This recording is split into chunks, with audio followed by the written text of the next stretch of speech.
नमस्कार। काकोड़र बहुत टाइप्र रेसिपी आपण खाई। आज मु गोटे यूनिक टाइप्र काकोड़ रेसिपी देखाइबी। यह खाइबा पाई बहुत टेस्टी। आपण भात आउ पखाड़ सहित खाई पारिबे। चलंतु स्टार्ट करिबा। ये रेसिपी बनाइबा पाई लागिबो काकोड़ 2 टाइप्र सोरिष, नड़िया, कंचा लंका, हलदी लुण, कड़ा जीरा, सोरिष तेल। कड़ाई रे पानी देवी आउ लुण हलदी गुंड काकोड़ पकाइबी। एबे लीड देके कवर करिके काकोड़ को सिजाइबी। मिक्सर रे सोरिष, नड़िया, कंचा लंका आउ अल्प पानी देके पेस्ट बनाइबी। देखंतु पेस्ट रेडी हो जाइछि। काकोड़ सिझी गला। इहाकू काढ़ी नेबी। काकोड़ को एमिति टाइप रे काट करिबी।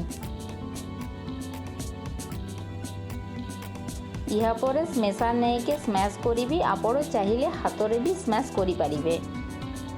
स्मैश हेई गला। एबे पेस्ट को पकाई के भलो भाबरे मिक्स करिबी।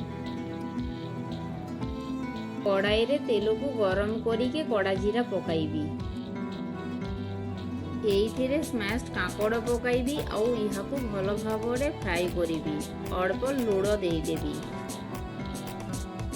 प्रस्तुत होईगला काकोड़ भर्ता रेसिपी। जदि मोर रेसिपी भलो लगी थाए तेबे चैनल को लाइक, शेयर और सब्सक्राइब कर दियंतु।